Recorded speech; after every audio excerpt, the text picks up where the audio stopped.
All right, so today I'm going to be doing a top end on this 17 250 SXF. These should be the same from 2013 to currently 2019.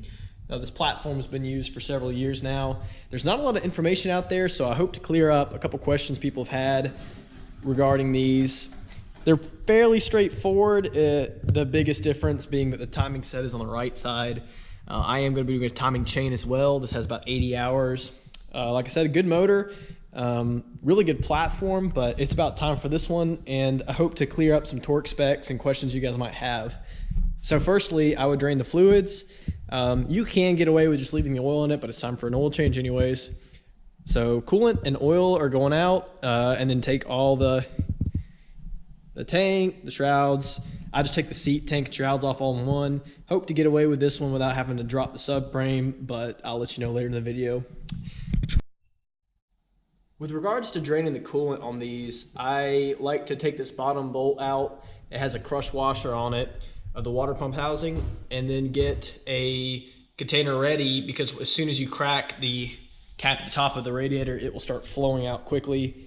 There's really no graceful way to do it. Just be prepared. It's going to shoot out like crazy, and then just keep the coolant until you put it back together.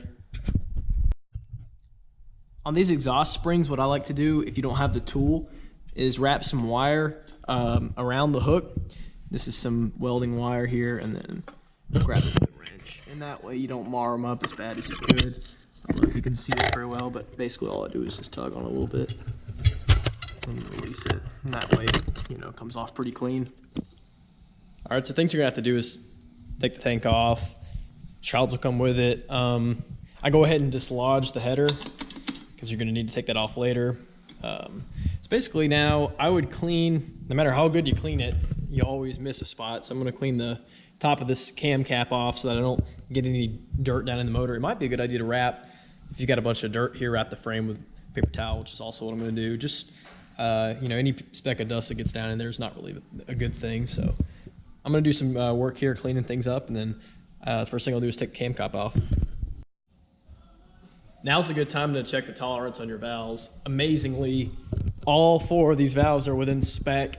It's pretty surprising, but it's always had a good air filter in it, so that goes to show. All right, so almost with the cylinder off, a couple things to note.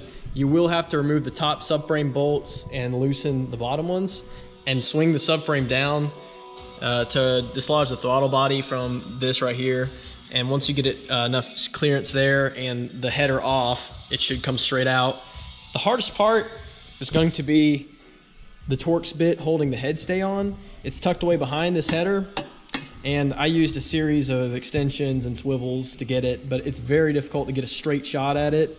But if you can remove that head stay, you're pretty much ready to go. Just take care of the timing chain so that it doesn't fall into the engine.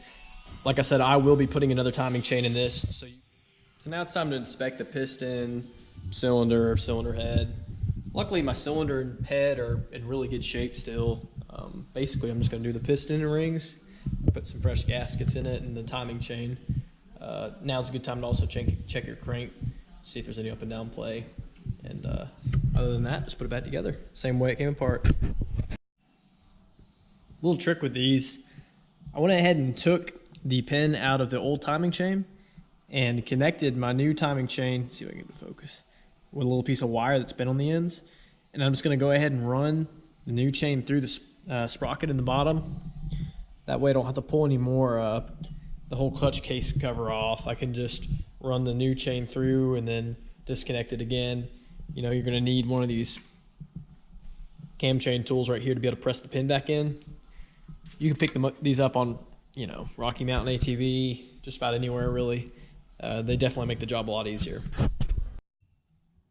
Definitely about time. You can see a little skirt wear on this piston. Not too bad on the carbon, but not too bad for 80 hours overall. Just got through running the cylinder through the parts washer, cleaning the head surfaces, ready for reassembly. I'm gonna get all the torque specs out here for you in case any of you guys need those. All right, so I've wrote the most important torque specs down for you guys. Cylinder head is a torque pattern 1, 2, 3, 4, so just cross-sectionally. I went ahead and converted the Torque specs over to pound force, just because that's easier. 7.4 for the first sequence, and then do it again at 22.1, and finally 36.9. So that's make sure to lubricate the nut with some engine oil, which should already have some on it. Cam bridge, 10.3 pound force, pound feet of torque, whatever you want to call it.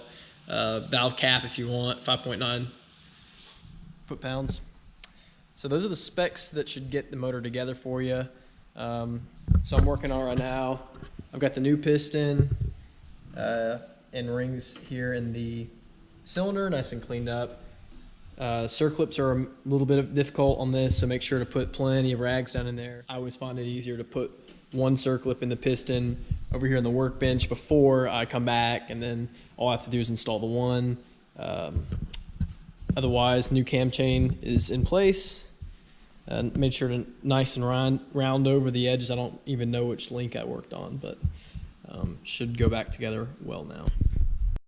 All right, so we've got it back together. Basically, I turned it over for about 5 seconds just to make sure that it was getting oil pumped up to the top, spraying it on the cam lobes, and also to tension up the chain because it's got a hydraulic tensioner. But I'm going to throw the plastics back on it and we'll fire it up, but everything looks good. All right, so with coolant and oil back in it, and make sure everything is tight, you don't leave any rags like I just did. It's good enough to go ahead and start it. I like to see it blow, maybe a little bit of smoke out of it at the very beginning where I put the oil on the rings, but it needs to clear out pretty abruptly, and it needs to sound like at least it doesn't have any skirt wear. It can be a little noisy for the first bit, but it should settle in pretty quickly. So let's see how it goes. I